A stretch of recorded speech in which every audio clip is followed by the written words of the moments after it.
మహాగణుడును రక్షకుడైన యేసుక్రీస్తు ఉన్నతమైన నామంలో ఈ బైబిల్ అధ్యయనాలను క్రమంగా వీక్షిస్తున్న ప్రతి ఒక్కరికి శుభములు తెలియజేస్తున్నాం. నేటి మన పాఠంలో లేవియాకాండము 17వ అధ్యాయము 10వ వచనం నుండి చివరి వరకు ధ్యానించుకోబోతున్నాం. ఇందులో రక్తమును గూర్చిన కొన్ని కఠినమైన నియమాలను గూర్చి గమనిస్తాం.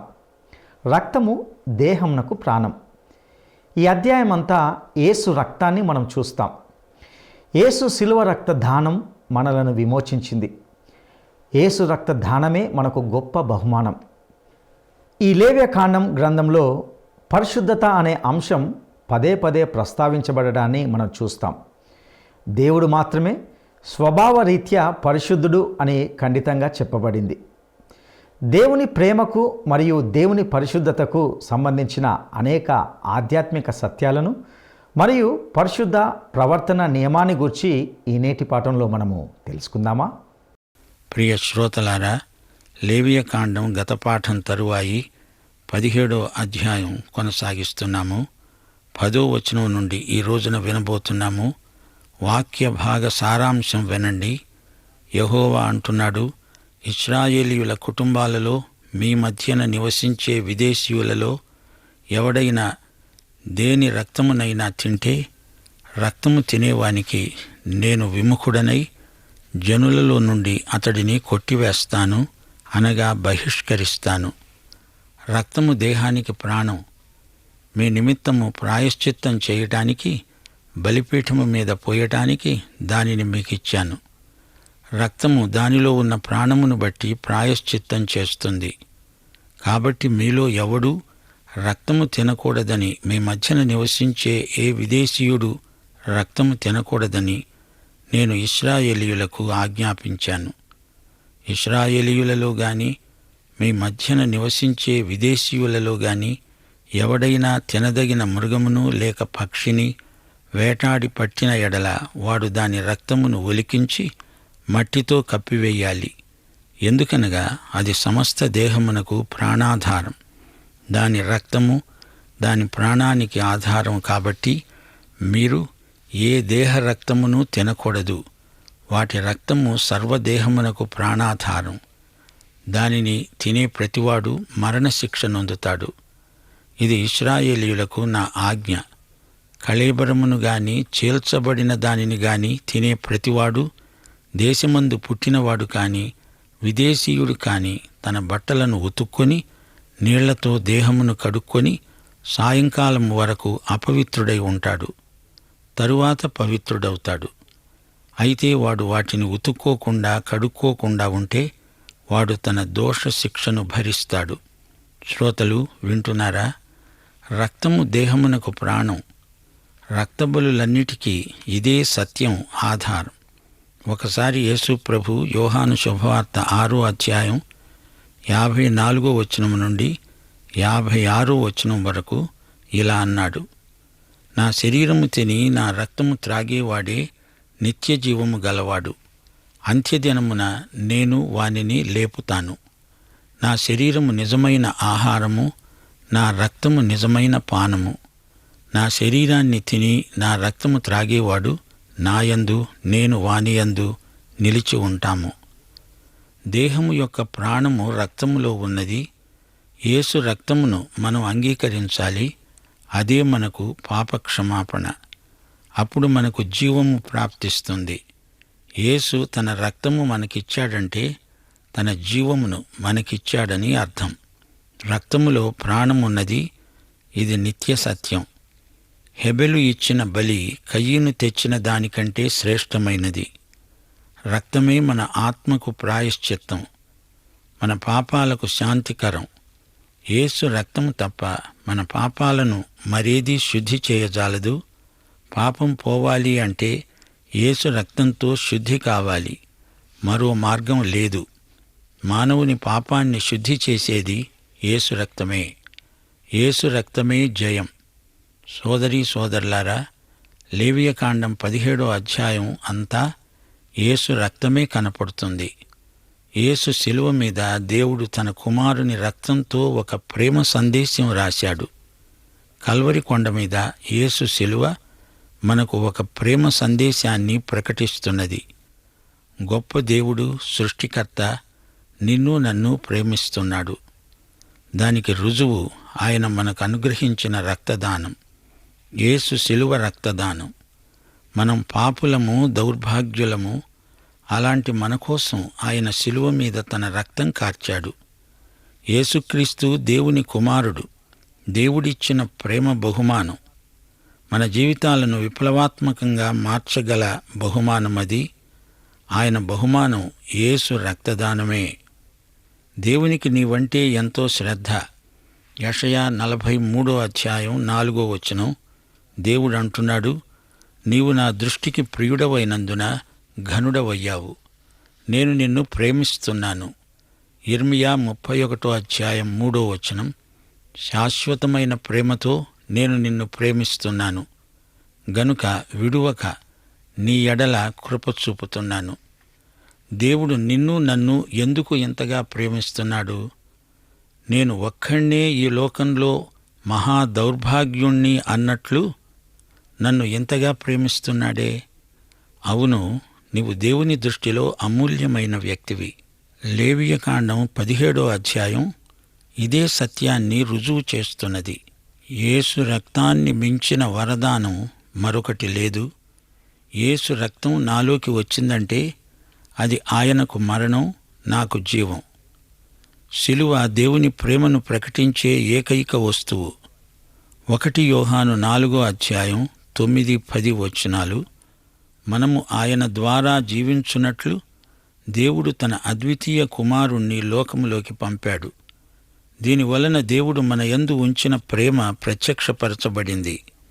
మనము దేవుణ్ణి ప్రేమించాము అని కాదు, తానే మనలను ప్రేమించి మన పాపములకు ప్రాయశ్చిత్తమై ఉండడానికి తన కుమారుణ్ణి పంపాడు. ఇందులో ప్రేమ ఉన్నది. యేసే మన పాపాలకు ప్రాయశ్చిత్తార్థ బలి. దేవుడు మనల్ని ప్రేమించాడు గనుకనే తన కుమారుణ్ణి శ్రమలకు, శిలువ మరణానికి అప్పగించాడు. లేకపోతే దేవునికి మనకు నిత్యత్వపు ఎడబాటు తప్పదు. ఈ లోకంలో యేసు ప్రేమించని వ్యక్తి ఎవ్వడూ లేడు. రోమాపత్రిక 5:8 చెప్పే మాట ఇదే. దేవుడు మన ఎడల తన ప్రేమను వెల్లడిపరుస్తున్నాడు. ఎట్లనగా మనమింకా పాపులమై ఉండగానే క్రీస్తు మన కోసం చనిపోయాడు. ప్రతి మానవుడు మరణాన్ని తన పాపోద్యోగానికి జీతంగా స్వీకరిస్తున్నాడు. రోమాపత్రిక 6:23 అంటోంది, పాపము వలన వచ్చే జీతం మరణం, కాని దేవుని ప్రేమ నిర్నిబంధమైనది, అనగా షరతు లేనిది. యేసు ఎవరిని ప్రేమిస్తాడు? దొంగలను, వ్యభిచారులను, హంతకులనా? అవును, ఆయన స్వార్థపరులను, వేషధారులను, దేవదూషకులను కూడా ప్రేమిస్తాడు. అన్నిటినీ మించి నిన్ను నన్ను కూడా ప్రేమిస్తున్నాడు. నా పాపాలు నన్ను చంపుతాయి, కాని యేసు తాను చనిపోయి తన రక్తం కార్చి నన్ను బ్రతికించాడు. నా పాపాల నుండి నన్ను రక్షించాడు. అందుకే ఆయన చనిపోవలసి వచ్చింది. 1 యోహాను 3:1 మనము దేవుని పిల్లలమని పిలువబడినట్లు తండ్రి మనకు ఎలాంటి ప్రేమ అనుగ్రహించాడో చూడండి. తనను ఎందరు అంగీకరించారో వారికందరికీ, అనగా తన నామమందు విశ్వాసముంచిన వారికి దేవుని పిల్లలవడానికి ఆయన అధికారం అనుగ్రహించాడు. సోదరుడా, సోదరి, నీవు చేసిన పాపాలన్నిటికీ యేసు ప్రాయశ్చిత్తార్థ బలి అయ్యాడు. లేవియకాండం 17 నుండి 27 వరకు పరిశుద్ధ జీవితానికి సంబంధించిన నియమాలు క్రోడీకరించబడి ఉన్నాయి. ఈ గ్రంథమంతటా పరిశుద్ధత అనే అంశం పదే పదే ప్రస్తావించబడింది. నేను పరిశుద్ధుడను గనుక మీరు పరిశుద్ధులై ఉండాలి. ఇదే హెచ్చరిక 1 పేతురు 15-16 పునరుద్ఘాటించబడింది. నేను పరిశుద్ధుడనై ఉన్నాను గనుక మీరునూ పరిశుద్ధులై ఉండండి. మీరు విధేయులగు పిల్లలై మీ పూర్వపు అజ్ఞాన దశలో మీకు ఉండిన ఆశలను అనుసరించి ప్రవర్తింపక, మిమ్మును పిలిచినవాడు పరిశుద్ధుడై ఉన్న ప్రకారము మీరును సమస్త ప్రవర్తనయందు పరిశుద్ధులై ఉండండి. ఇది లేవియ కాండంలోని ఆజ్ఞకు ప్రతిధ్వని. మీరు పరిశుద్ధులై ఉండండి, మీ దేవుడనైన నేను పరిశుద్ధుడను. ఈ మాటలు దేవుడు స్వయంగా చెప్పినవి. పరిశుద్ధత ప్రమాణాలు దేవుడే నిర్దేశించాడు. పేతురు కూడా దేవుడే చెప్పినట్లు మాట్లాడాడు. మోషే చెప్పింది కాదు, మరెవరూ చెప్పింది కాదు. దేవుడే నేరుగా మాట్లాడుతున్నాడు. నేను పరిశుద్ధుడను గనుక మీరు పరిశుద్ధులై ఉండండి. యోహాను పత్రికలో ఆయన వెలుగులో ఉన్న ప్రకారం మనము వెలుగులో నడిచిన ఎడల అంటున్నాడు. 1 యోహాను 2:6 ఆయన యందు నిలిచి ఉన్న వాడనని చెప్పుకునేవాడు ఆయన ఏలాగు నడుచుకున్నాడో అలాగే తాను నడుచుకొన బద్ధుడై ఉన్నాడు. 1 యోహాను 3:3 ఆయన యందు ఈ నిరీక్షణ పెట్టుకొనిన ప్రతివాడు ఆయన పవిత్రుడై ఉన్నట్లుగా తనను పవిత్రునిగా చేసుకుంటాడు. లేవియ కాండంలో దేవుడు మాత్రమే స్వభావరీత్యా పరిశుద్ధుడు అని ఖండితంగా చెప్పబడింది. పరిశుద్ధతకు దేవుడే మూలం. దేవుడు పరిశుద్ధతకు మాతృక. దేవుడు తన ప్రజలను దాస్యము నుండి విమోచిస్తాడు. వారికి కొత్త భూమిని స్వాస్థ్యంగా ఇస్తాడు. అంతేకాదు, వారి యందు తన యొక్క పరిశుద్ధతను ఉత్పత్తి చేస్తాడు. పరిశుద్ధ జీవితంలో మనం దేవుణ్ణి మహిమపరుస్తాము. లేవియకాండం 17 ఆహారం విషయంలో కూడా పరిశుద్ధతను ఎలా పాటించాలో దేవుడు తన ప్రజలకు నేర్పుతున్నాడు. విశ్వాసులు తాము తినే ఆహారం విషయంలో కూడా పరిశుద్ధ నియమాలు పాటించాలి. తమ అనుదిన ఆహారం కూడా ఆరాధనా గుడారంలోనే పవిత్రీకరించబడాలి. ఇది దేవుని ప్రజల పరిశుద్ధ ప్రవర్తనకు సంబంధించినది. అయితే రాను రాను ప్రజలు ఆరాధన గుడారానికి దూరంగా ఉండవలసి వచ్చింది. అలాంటి పరిస్థితుల్లో వారు సాధ్యమైనంత వరకు మాంసాహారం తగ్గించుకున్నారు. బలులు అనాలోచితంగా ఇష్టం వచ్చినట్లు ఎక్కడ పడితే అక్కడ అర్పించకూడదు. దేవుని ఇల్లు ఒక్కటే. అదే ఇశ్రాయేలీయులందరికీ జాతీయ కేంద్రం. మరో విశేషం ఇందులో ఇమిడి ఉంది. జంతువును వధించినప్పుడు రక్తాన్ని బాగా ఓడ్చాలి. రక్తాన్ని తినకూడదు అంటే జంతువు శరీరంతో పాటు రక్తాన్ని ఉండనీయకూడదు అని అర్థం. లేవియ కాండం 19:26 రక్తం కూడినది ఏదీ తినకూడదు. యెహెజ్కేలు 33:25 దేవుడు గద్దిస్తున్నాడు. రక్తము ఓడ్చివేయక మాంసము భుజించే మీరు, మీ విగ్రహముల వైపు దృష్టి ఉంచే మీరు, నరహత్య చేసే మీరు ఈ దేశాన్ని స్వతంత్రించుకుంటారా? అలాగే 1 సమూయేలు 14:32-33 జనులు దోపుడు మీద ఎగబడి గొర్రెలను ఎడ్లను పెయ్యలను తీసుకొని నేల మీద వాటిని వధించి రక్తముతోనే భక్షించినందున జనులు రక్తముతోనే తిని యెహోవా దృష్టికి పాపము చేస్తున్నారని కొందరు సౌలునకు తెలియజేయగా అతడు మీరు విశ్వాసఘాతుకులయ్యారు అన్నాడు. సోదరీ సోదరులారా, గుడారానికి బయట ఎక్కడా బలులు అర్పించటానికి దేవుడు సెలవియ్యలేదు. ఎందుకో ఎప్పుడైనా యోచించారా? ఆరాధన అనేది మనుష్యుల ఇష్టాయిష్టాలను బట్టి జరగదు. దేవుడు సాక్ష్యపు గుడారాన్ని ఏర్పరచడంలో ఉద్దేశ్యం ఇదే.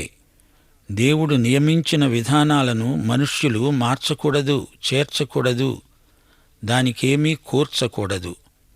అన్యజాతులలో ప్రతి ఒక్కరూ తమకు ఇష్టము వచ్చినట్లు తరతరానికి ఏవేవో విధానాలు చేర్చుకుంటూ పోతారు. కాని ఇశ్రాయేలీయుల దేవుడు అలా చేయనియ్యడు. బలి కార్యక్రమంలో ప్రతి అంశము సాంకేతికమై యేసుక్రీస్తును సూచించటం గమనించదగిన విశేషం. రాను రాను ప్రజలు ఈ వరవడి నుండి తప్పిపోయి భ్రష్టులయ్యారు. అందుకే న్యాయాధిపతులు 17:6 అంటోంది, ఆ దినాలలో ఇశ్రాయేలీయులకు రాజు లేడు, ప్రతివాడు తన తన ఇష్టానుసారంగా ప్రవర్తిస్తూ వచ్చాడు. మా శ్రోతలు మరో సత్యాన్ని గుర్తించాలి.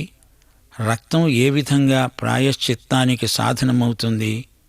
ఒక వ్యక్తి సరైన అవగాహనతో అర్పించినప్పుడు బలి అర్పణ, బలి పశువు రక్తము పాప క్షమాపణకు ఆధారమవుతాయి. రక్తం పాపి యొక్క ప్రాణమును, జీవమును చూపుతుంది. పాపి రక్తం విషకలుషితం. అతడు ఈ రక్త కాలుష్యం వల్ల చస్తాడు. అయితే జంతువు పాపిగా పరిగణించబడదు. అది అమాయక ప్రాణి. అందుచేత పాపికి బదులు జంతు రక్తం అర్పించబడింది. ఆ బలి జంతువు మరణం పాపి యొక్క మరణశిక్షను తప్పించింది. ఈ సత్యం క్రీస్తునందే సంపూర్ణ సిద్ధి నొందింది. దేవుడు పాపక్షమాపణను అనుగ్రహిస్తాడు. రక్తం తినకూడదు. ఇది దేవుని ఆజ్ఞ. ఆదికాండం 9వ అధ్యాయం 4వ వచనం, దేవుడు నోవహుతో చేసిన నిబంధన, మాంసమును దాని రక్తముతో మీరు తినకూడదు. రక్తమే దాని ప్రాణం. అన్యజాతులలో బలి రక్తం త్రాగుతారు, మాంసాన్ని రక్తంతో తింటారు.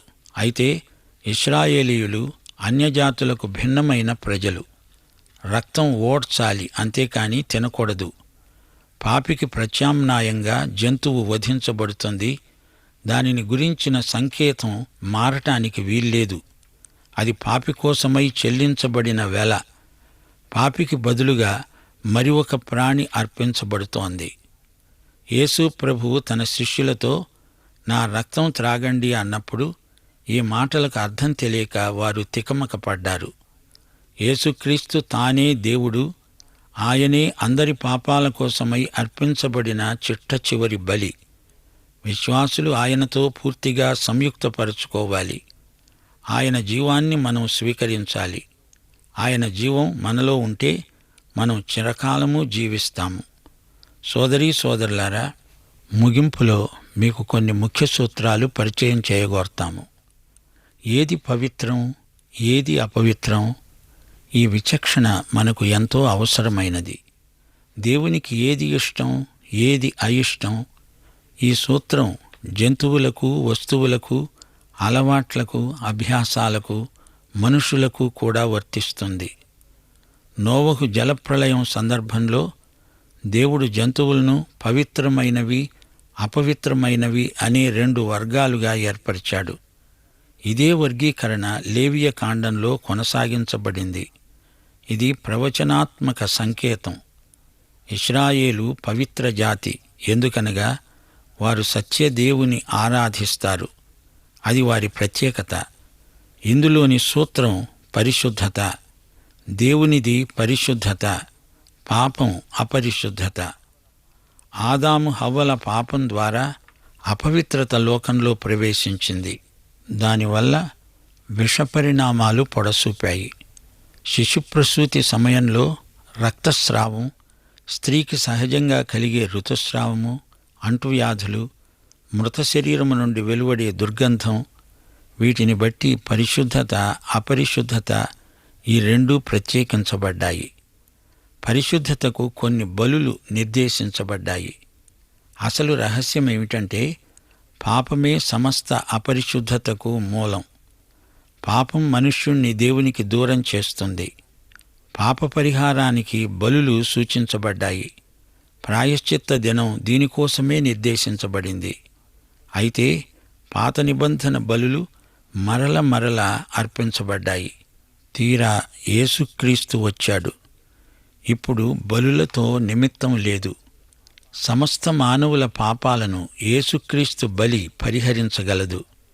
హెబ్రీ పత్రిక 10వ అధ్యాయం 22వ వచనం, మనస్సాక్షికి కల్మషము తోచకుండునట్లు ప్రోక్షించబడిన హృదయములు కలవారమును, నిర్మలమైన ఉదకముతో స్నానము చేసిన శరీరములు గలవారమునై ఉండి, విశ్వాస విషయములో సంపూర్ణ నిశ్చయత కలిగి యథార్థమైన హృదయముతో మనము దేవుని సన్నిధానమునకు చేరుదాము.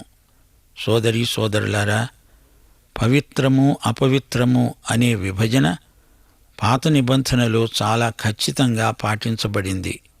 యేసుక్రీస్తు రావడంతో క్రైస్తవ అవగాహనలో పవిత్రం అపవిత్రం అనే విచక్షణలో ఒక క్రొత్త అనుభూతి మనకు అనుగ్రహించబడింది. క్రీస్తు ఒక వ్యక్తిగా మన హృదయాలలో ఉండి మనలను పరిశుద్ధ జీవితంలో ఇంకా లోతుకు నడిపిస్తున్నాడు.